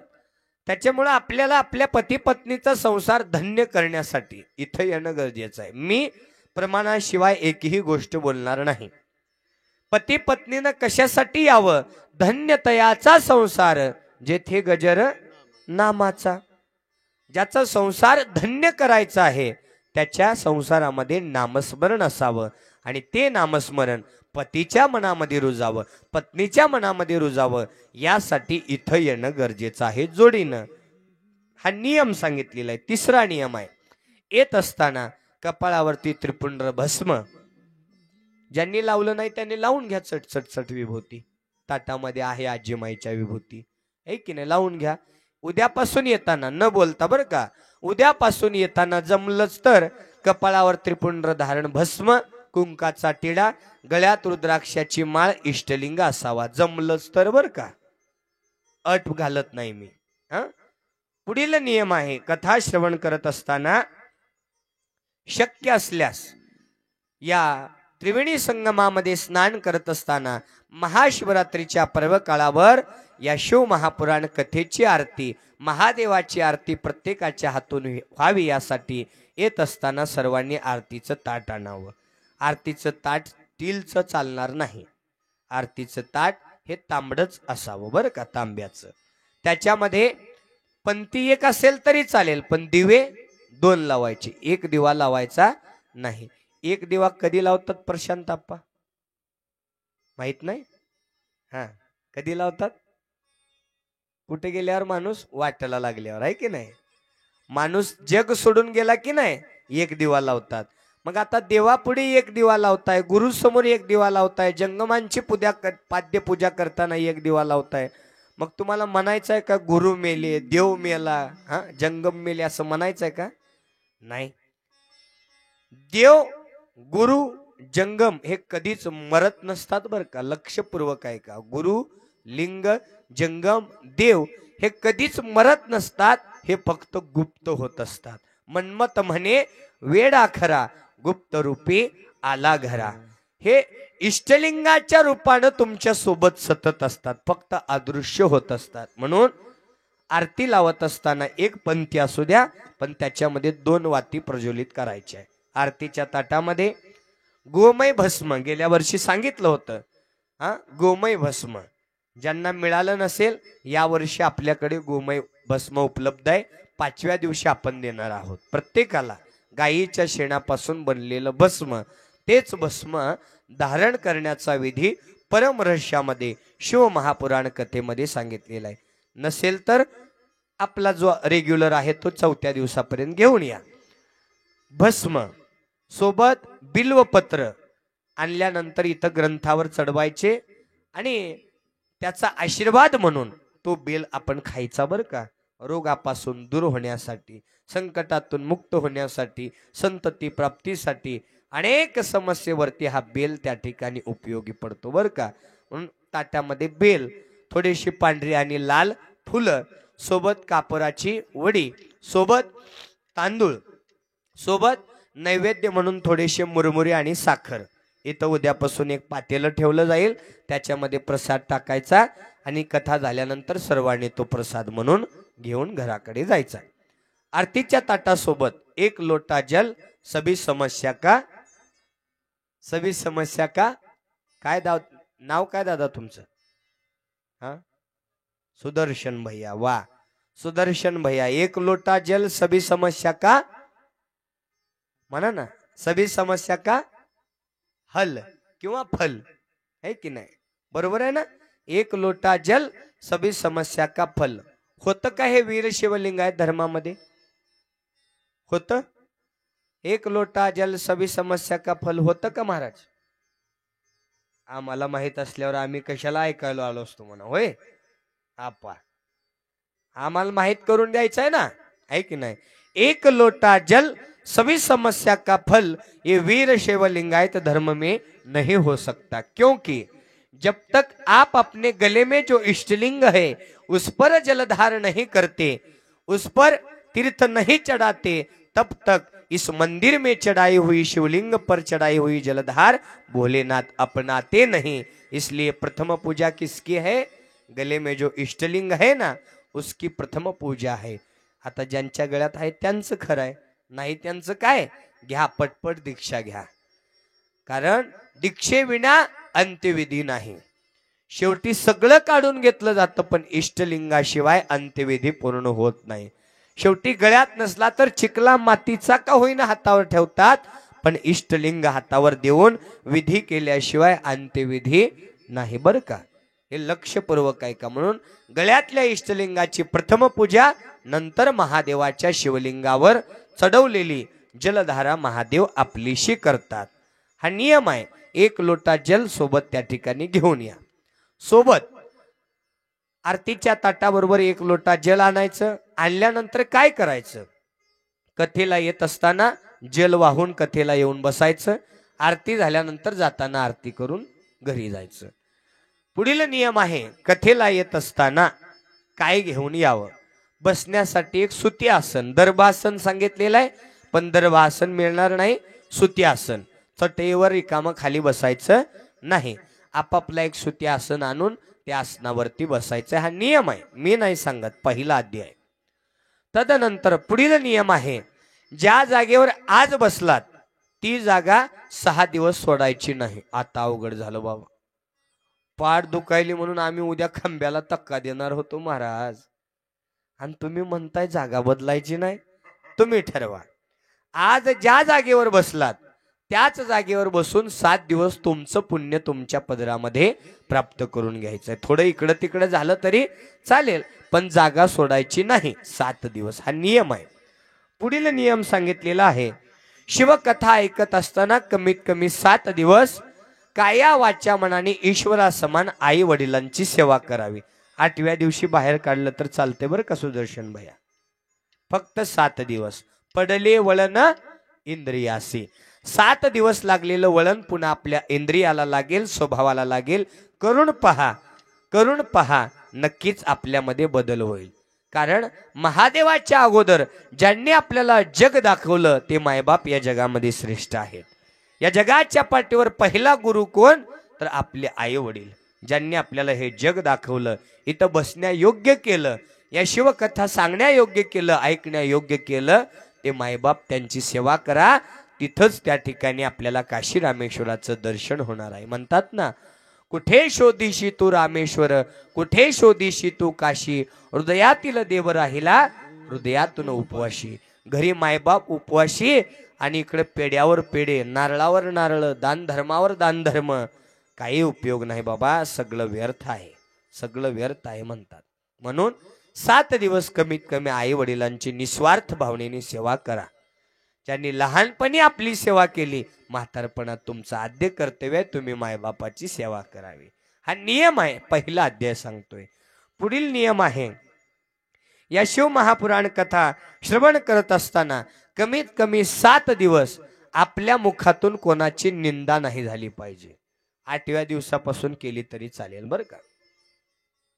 कथेचं फळ प्राप्त करून घ्यायचं आहे ना, तर सत्य आणि चांगल्या मार्गावर कथा ऐकाव्या. कमीत कमी 7 दिवस कोणाची निंदा होऊ नये. पुढील नियम आहे, कमीत कमी 7 दिवस आपल्या मुखातून खोटी वाचा बाहेर पडू नये. मग ती पत्नीनं पतीला असो, पतीनं पत्नीला असो, कोणी गुरुनं शिष्याला असो, शिष्यानं गुरुला असो. 7 दिवस. 8व्या दिवशी पुन्हा खोटं बोललं तर चालेल बरं का. 7 दिवसापुरतं बोलतोय. कारण ज्या महादेवाची कथा तुम्ही ऐकताय तो महादेव कसा आहे हो? सत्य आहे. सत्यम शिवम सुंदरम. सत्य तोच शिव आहे, शिव तोच सुंदर आहे. आणि म्हणून सत्यवाणीनं 7 दिवस या कथेचं श्रवण करायचं आहे. पुढील नियम आहे, या कथा श्रवण करत असताना कमीत कमी 7 दिवस आपल्या हातापायाच्या बोटाचे नख काढायचे नाहीत, केस कापायचे नाहीत, पुरुषांनी दाढी वगैरे करायचं नाही. नियम आहे या शिव महापुराण कथा श्रवण करण्याचा. पुढील नियम आहे, कथा श्रवण करत असताना निरआहार राहून कथा श्रवण करावी. जमेल?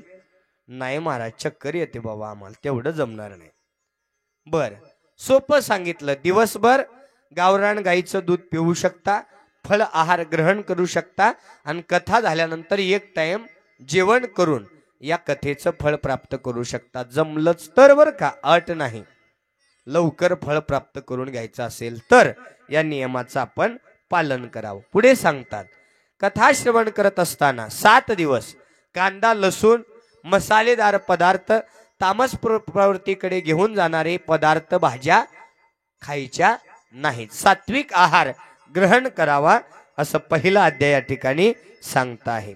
तदनंतर या शिव महापुराण कथेचा पुढील नियम आहे, कथा श्रवण करत असताना या 7 दिवसाच्या माध्यमातून ही सुपात्र जागा आहे जिथं आपण आपलं दान धर्म करू शकता. आपल्या धनाची शुद्धता करण्यासाठी या 7 दिवसीय पर्व काळामध्ये देणगी स्वरूपात दान देऊन आपल्या उरलेल्या धनाची शुद्धता करण्यासाठी सुपात्र जागा म्हणजे हे शिवा अनुभव मंडप आहे. या ठिकाणी दान धर्म करा. पुढील नियम आहे, आपल्याकडे आरती झाल्यानंतर आरती येते. आरती घ्या हो. मग आरती कसं घेता पटकन सांगा, ऍक्शन करून सांगा. पटकन सांगा ऍक्शन करून. हा, आरती आली तुमच्याकडे, कसं घेता? असं करून. हा बोला माय. हा, तसं करून. हा, इकडं आजीबाई सांगा पटकन. असं करून काय करता? हा, जमलं जमलं. इकडे आप्पा, आरती अशी करून काय करायची सांगा. माहित नाही ना, मी सांगायला चाललेलो आहे की नाही. आरती आली बघा, माझ्याकडे पहा. काही जण आरती घेतात तोंडावर फिरवतात, काही जण आरती घेतात डोक्यावर फिरवतात. बघा, ही चुकीची पद्धत आहे. जे तोंडावर आरती घेतायत त्यांना काही थंड वाजायली का? जो डोक्यावर आरती घेतायत त्यांची पांढऱ्याची काळे केस होणार आहेत का? आरती कुठे घ्यावी? माझे हृदय भुवन करा आपुले सिंहासन. भगवान शिव परमात्मा देवादिदेव हृदयामध्ये त्या ठिकाणी आपलं आसन मांडलेलं आहे. आणि त्या हृदयाच्या वरती, त्या आसनावरती अधिष्ठाता, अधिपती म्हणून इष्टलिंगाच्या रूपामध्ये त्या आसनावर बसलेला आहे, हृदय मंदिरावर. आणि म्हणून आरती घेत असताना हृदय मंदिरातल्या देवाला समर्पित करावी बरं का. देवाला समर्पित करा, डोक्यावर तोंडाला घेऊ नये. त्याच्या पुढे जाऊन सांगितलेलं आहे, आपलं परम भाग्य आहे की या शिव महापुराण कथेमध्ये 7 दिवस आपल्याला साक्षात मन्मथ माऊलीच्या रूपानं मन्मथ स्वामी महाराज, सुनंदाई पार्वती मातेच्या रूपामध्ये माहेश्वर कुळामध्ये आपल्याला इथं प्राप्त झालेले आहेत. तर या स्वामी महाराजांचा आपण 7 दिवस, कथाकार महाराज असतील, स्वामी महाराज असतील, यांचं या ठिकाणी दर्शन घेण्याची पद्धत सांगितलेली आहे. एक साष्टांग प्रणिपात, दुसरा नतमस्तक नमस्कार. साष्टांग प्रणिपात म्हणजे काय हो? पुढे बसलेली माय पांघरून घेतली, थंडगार लागायली आहे की नाही. काय करावं, माझ्याकडे आले महाराज, अवघड झालं पुढे बसून. 7 दिवस आता माझी काय खैर नाही असं म्हणायचं नाही. आम्ही तुमच्या लेकरासारखे आहे की नाही. जेवढं माहिती आहे तेवढं सांगायचं, जेवढं नाही माहित नसलं की नाही जरी म्हणता आलं तरी नुसतं मुंडकं हलवायचं. मी बरोबर ओळखतो आहे की नाही. काय प्रश्न विचारला तुम्हाला मी? प्रश्नही ध्यानात नाही. काय विचारला आत्मलिंग महाराज? हा, आहे की नाही. जागी राहावं, जागी जागी, निजू नका जागा जागा, आपुल्या स्वधर्माने वागा. म्हणजे डुकली मारण्याला नाही म्हणले बर का. शिवकथेला येऊन देखील आपल्याला या शिवकथेचं ज्ञान घेता येत नाही, धर्माचं पालन करता येत नाही. धर्माची झोप लागली, त्यांना म्हणाली निजू नका जागा जागा, आपुल्या स्वधर्माने वागा. म्हणून साष्टांग प्रणिपात म्हणजे काय? तुम्ही जो देवीला दंडवत घालता की नाही माय देवीला, तोच साष्टांग प्रणिपात गुरु समोर, स्वामी समोर घालावा. महाराज कमरेचा त्रास आहे हो, तेवढा नमस्कार जमणार नाही. ठीक आहे, म्हणून तुम्हाला नतमस्तक नमस्कार सांगितला. गुरुच्या 2 अंगठ्याखाली आपले तळ हात घालायचे आणि हे मस्तक गुरुच्या चरणावर टेकून नमस्कार घ्यायचा. हा नमस्कार या ठिकाणी शिवनामावलीमध्ये, या नियमावलीमध्ये सांगितलेला आहे. पुढे सांगितलेलं आहे, स्वामींचं गुरूंचं दर्शन घेत असताना रिकाम्या हातानं दर्शन घेऊ नये बरं का. आपल्याला त्या दर्शनाचा फळ आशीर्वाद प्राप्त करून घेण्यासाठी 1 रुपयापासून हजारो रुपयापर्यंत दक्षिणारूपी दान सांगितलेलं. इच्छित आपल्याला जेवढं घडेल तेवढं महाराजांच्या चरणावर समर्पित करून दर्शन त्या ठिकाणी घेण्याचा विधी या शिव महापुराण कथेमध्ये सांगितलेला आहे. तदनंतर पुढील नियम आहे, कमीत कमी 7 दिवस ब्रह्मचर्याचं पालन करून या कथा ऐकावं बरं का. कमीत कमी 7 दिवस ब्रह्मचर्याचं पालन करावं. कथा श्रवण करण्याचा नियम आहे. पुढील नियम आहे, या मंदिरामध्ये आल्यानंतर, या प्रांगणामध्ये आल्यानंतर कुठं घाण पडली असेल, चटई आतरायची राहिली असेल, खुर्च्या इकडं तिकडं पडल्या असतील तर ते स्वच्छता करणं काम तुमचं आहे. काया वाच्या मनाने या मंदिर आवारात, मंदिर परिसरात तुम्ही जेवढी स्वच्छता कराल तेवढा कृपा आशीर्वाद तुम्हाला महादेव देणार आहेत. म्हणून हा नियम आहे, काया वाच्या मनाने न सांगता आपापली सेवा मंदिरात आल्यानंतर सर्वांनी करावी. मगाशी मी पाहिलं बरं का, आमच्या मन्मथ स्वामी महाराजांनी खुर्च्या उचलून इकडं आणून ठेवल्या. तर आता काय म्हणावे तुम्हाला, ऐसे कैसे मूड झाला. गुरुनं खुर्च्या उचलाव्या आणि शिष्यानं पाहाव्या, हे फार चुकीचं आहे बरं का. एवढ्या कथा ऐकून याचा कुठेही उपयोग होणार नाही. गुरुला तीळ मात्र आपण काम करू नाही दिलं पाहिजे. गुरुला आपण तीळ मात्र त्या ठिकाणी कुठलं कष्ट दिलं नाही पाहिजे. हे मी नाही मनानं सांगत, भगवान शिव परमात्मा या कथेच्या माध्यमातून सांगतायत. अहो माझ्या मन्मथ माऊलीनं मागितलं गुरु आणि लिंग जंगमाची सेवा, आणि तुम्हाला 7 दिवस करायला काय हरकत आहे. त्यामुळं उद्यापासून स्वामींनी खुर्ची उचलावं, स्वामींनी चटई अंथरावं, याच्या अगोदर आपली सेवा आपण निस्वार्थ करावी, ही तुम्हाला विनंती आहे कथेच्या माध्यमातून. ही सेवा या कथेच्या पहिल्या अध्यायामध्ये सांगितलेली आहे. वक्ता, गुरु, लिंग, जंगम यांची सेवा करण्याचा हा नियम विधी या ठिकाणी सांगितलेला आहे. पुढे सांगितलेला आहे, शिव महापुराण कथा श्रवण करण्याचा पुढील नियम आहे, शिवकथेला येत असताना मला देवानं 2 हात दिलेले आहेत. तुम्हाला किती दिलेले? 2च ना. या 2 हातानं उद्याला तुमच्या 2 मैत्रिणी आणायचे. कथेला येताना भांडायचं, भांडण करायचं आलंच पाहिजे, नाहीतर बोलणारच नाही म्हणायचं, कट्टी म्हणायचं तुझी. कारण त्यांना इथं आणलेल्याचं पुण्य तुमच्या पदरामध्ये प्राप्त होणार आहे. म्हणून तुम्ही या ठिकाणी 2-2 व्यक्ती उद्याला घेऊन या आणि या महाशिवरात्रीच्या पर्व काळामध्ये महान कथा ऐकून जीवनातल्या व्यथा दूर करा, आहे की नाही. त्यासाठी 2 हातांनी 2 व्यक्ती घेऊन या. पुढील नियम आहे, कथा श्रवण करायला येत असताना आपली मुलं मुली घरी रिमोट देऊन टीव्हीच्या समोर बसवू नका, मोबाईल देऊन घरी बसवू नका. त्या लेकरांना कथेला घेऊन या. कारण कथेमध्ये मुलगा कसा असावा, मुलगा कसा नसावा, मुलगी कशी असावी, मुलगी कशी नसावी, आई वडिलांचा संसार, सासू सून परिवार कशा प्रकारे असावं, माझ्या महादेवाने या कथेबरोबर समाजाचं प्रबोधन सुद्धा केलेलं आहे. आपले लेकरं वाम मार्गाला जाऊ नये, संस्कारापासून दूर राहू नये, यासाठी संतांचं चरित्र त्यांना ऐकवा. माझ्या संत ज्ञानेश्वर माऊलींनी 16व्या वर्षी ज्ञानेश्वरी लिहिली आणि या जगाचा त्या ठिकाणी कल्याण केलं. अवघाची संसार सुखाचा करीन, आनंदे भरीन तिन्ही लोका बोलल्यासारखं कार्य केलं. माझ्या मनमत माऊलीनं 16व्या वर्षी परमरहशी लिहिला. मनमथ शिवराज केले नवल परी, तेने कपिलाधारी परमरहस्य.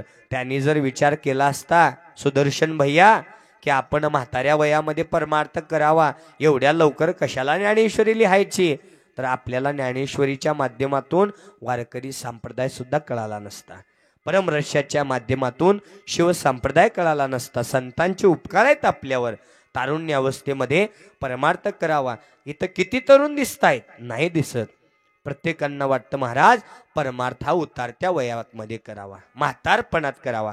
कबीरदास म्हणतात सुदर्शन भैया, जे लोक म्हणतात म्हातारपणामध्ये परमार्थ करावा, त्या लोकांसाठी कबीरदास लिहित आहेत, जवानी की राख से लाखों ढेर पड़े है शमशान में, जवानी की राख से लाखों ढेर पड़े है शमशान में, और लोग कहते हैं भक्ति करेंगे बुढ़ापे में. जवान जवान तरुण पोरांची चिता त्या ठिकाणी त्या स्मशानामध्ये भासती आहे. जवान जवान पोरं त्या चितेमध्ये जळत आहेत. कोण बघितलंय म्हातारपण? जुना काळ गेला. कोरोना काळापासून तर आजकाल झटका अटॅकचे प्रमाण जास्त झालेले आहेत.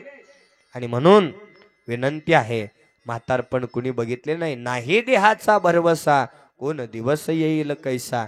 उद्याचा विचार करू नका. एका शिष्याने गुरुला प्रश्न विचारला, महाराज माझा शेवट दिवस कोणता आहे हो सांगा, म्हणजे मला मन भरून गुलाबजामुन खाता येतील, बालुशाही खाता येईल, बासुंदी खाता येईल, मौज करता येईल, मजा करता येईल, वॉटर पार्कला जाता येईल, पर्यटन करता जाता येईल, पिकनिकला जाता येईल, सांगा ना माझ्या आयुष्यातला कोणता दिवस शेवट आहे. त्यावेळेस महाराजांनी दिलेलं उत्तर लक्षपूर्वक ऐका. अरे बाबा, आपल्या जीवनाचा शेवट आपल्याला कधी सांगता येणार नाही, पण तुझ्या सुखासाठी सांगतोय, रोजचा दिवस तुझा शेवटचा आहे म्हणून आनंदात जग. तू जीवनामध्ये सुखी झाल्याशिवाय राहणार नाही. रोजचा दिवस शेवटचा आहे म्हणून जगा. उद्याचा विचार करू नका, कल्पना करूच नका. वर्तमानामध्ये जगायला शिका, आहे की नाही. जे भूतकाळात झालं त्याचा कधीच विचार करू नका, त्याच्यावर कधीच दुःख व्यक्त करू नका.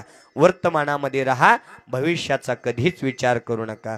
वर्तमान चांगला असेल तर भविष्य ऑटोमॅटिक घडणार आहे. फक्त तुम्ही आपलं प्रामाणिक काम त्या ठिकाणी करत राहा, करत राहा, करत राहा. जवानीमध्येच परमार्थ साधला जातो. म्हणून लेकरांना या कथेला घेऊन या. उद्यापासून या कथेतून कळू द्या आईबापाची सेवा कशी करावी, आपल्या प्रपंचामध्ये वाटचाल कशी करावी, लेकरांचं आचरण कसं असावं, भक्ती कशी करावी, पूजा कशी करावी, भस्म का लावावं, हे त्यांना तुमच्यापेक्षा या शिव महापुराण कथेनं सांगितलेल्याचा प्रभाव पडतो. म्हणून येताना उद्याला आपले लेकरं कथेला घेऊन या. पुढील नियम आहे, शिव महापुराण कथा श्रवण करत असताना या ठिकाणी मनामध्ये काहीतरी संकल्प ठेवा. आणि पाण्याचा नारळ असतो की नाही, प्रत्येकाला संकट आहे, काही ना काही संकट, घरामध्ये वादविवाद आहे. ज्याला जे संकट आहे ते पांढऱ्या चिठ्ठीवरती पेनानं लिहून पाण्याच्या नारळावरती ती चिठ्ठी ठेवून त्याला पांढऱ्या दोऱ्यामध्ये गुंडाळून मनातला संकल्प बोलून उद्याला आल्यावर शिव महापुराण ग्रंथाला स्पर्श करून क्वाट खाली टाका, ठेवा.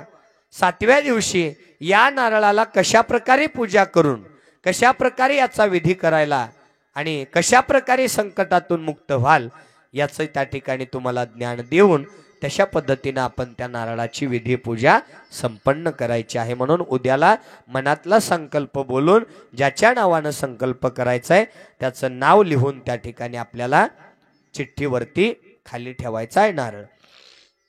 शिव महापुराण कथा श्रवण करण्याचा पुढील नियम या ठिकाणी सांगितलेला आहे. शिव महापुराण कथेसाठी येत असताना मन अगदी शुद्ध आणि रिकाम घेऊन या. घरातल्या गोष्टी घरातच ठेवून या. कारण कथा ऐकण्यासाठी बघा, एखादी 4GB मेमरी आहे सुदर्शन भैया, ते अगोदरच पूर्ण भरलेली आहे आणि त्याच्यामध्ये नवीन गाणी भरण्यासाठी गणपती बाप्पा काय करावं लागतं? काय करावं लागतं? पहिली गाणी डिलीट करावी लागतात. केलात ना? आहे की नाही? आता हसले बाबा, आहे की नाही? 4GB मेमरी पहिली भरलेली आहे, त्याच्यामध्ये नवी गाणी भरण्यासाठी पहिली गाणी डिलीट करावी लागतात. तसंच या शिव महापुराण कथेचा महाशिवरात्री पर्व काळ या कथा आपल्या अंतकरणात रुजवण्यासाठी ही मनरूपी मेमरी जी आहे ना, त्या अगोदर भरलेली आहे. संसारातल्या कुटाण्यानं, घरातल्या भानगडीनं, विचारानं ही मनरूपी मेमरी घरामध्ये कोरी करून या, रिकामी करून या. आणि या ठिकाणी आल्यानंतर या शिव महापुराण कथेचं ज्ञानरूपी अमृत उपदेश आपल्या त्या मनरूपी मेमरी मध्ये भरेल. जसं नळाला पाणी आणायला जाताना आमच्याकडे घागरली भरलेली घेऊन जातात, तुमच्याकडे कशी जातात? कशी? रिकामी ना. आमच्याकडे पण रिकामीच नेतात. कधी बघदी तुम्ही जागे आहेत का ते बघत असतो मी, बरं का. नळावर घागर घेऊन जात असताना पाणी आणायला जसं रिकामी घेऊन जाता आणि तिथं पाणी भरलं जातं, तसं ही मनरूपी घागर सुद्धा येताना रिकामी घेऊन या, जेणेकरून या कथा आपल्या अंतकरणामध्ये रुजणार आहेत. आहे की नाही? अशा या शिव महापुराण कथा श्रवण करण्याचे अनेक नियम आपल्या समोर ठेवलेले आहेत. त्यापैकी जेवढे नियम आपल्याला पाळता येतील तेवढं आपण काया वाचा मनाने उद्यापासून पाळावं, एवढं या प्रसंगी सांगून झालेल्या पहिल्या दिवसाच्या शिव महापुराण कथेला याच ठिकाणी विराम करत असताना झालेली शिवकथा ब्रह्मांड नायक भगवान शिव परमात्मा गुरुमाऊली जन्मदाते आई वडील व भगवान संगमेश्वर महादेव तथा शिवभक्तीपरायण माहेश्वर मूर्ती मन्मथप्पा स्वामी महाराज तथा सौभाग्यवती शिवभक्त परायण पार्वती समान आमच्या सुनंदाई यासह आपणा सर्वांच्या हृदय मंदिरामध्ये विराजमान असणाऱ्या परमात्मरूपी भगवंताच्या दिव्यचरणी आजच्या पहिल्या दिवसाची शिव महापुराण कथा याच ठिकाणी विराम करीत आहोत. ओम शांती शांती शांती. हे माझी वाक् पुष्प पूजा समर्पण हो श्री गुरुराजा. मन्मथ शिवलिंग विनविवोजा श्री गुरु नागेशासी श्री गुरु नागेशासी श्री गुरु नागेशासी. हर नम परापते शिव हर हर महादेव. आरतीची यजमान आरतीला. नम पार्वती पतये शिव हर हर महादेव. आरती करू शंभु देवा देवाधि देव महादेवा. आरती करू शंभु देवा देवाधि देव महादेवा. आरती करू शंभु देवा देवादि देव महादेवा. आरती करू शंभु देवा देवादि देव महादेवा. हो जल भस्माने पूजा करूनी बेलवाहु चरणाला. पाहुणी आईसी भोळी भक्ती मनी शंभुदेव हसला. भक्ता तारणारा देव हा भोळा त्याच्या सेवेत जन्म जावा. आरती करू शंभु देवा देवादि देव महादेवा. आरती करू शंभु देवा देव महादेवा. हो धूप दीप लावून नैवेद्य दाखवू मुखाला. पाहुणी आईसी गोड भक्ती मनी शंभू संतोषला. दान देणारा सुखाचा झरा त्याच्या सेवेत जन्म जावा. आरती करो शंभुदेवा देवादी देव महादेवा आरती करो संगमेश्वरा देवादी देव महादेवा हो शंख डमरू टाळ मृदंग वाजवू आरतीला भोळ्या भक्तीने भोळ्या मनाने जाऊ शरणाला कुमार गाई हाक देवा मारी त्याच्या सेवेत जन्म जावा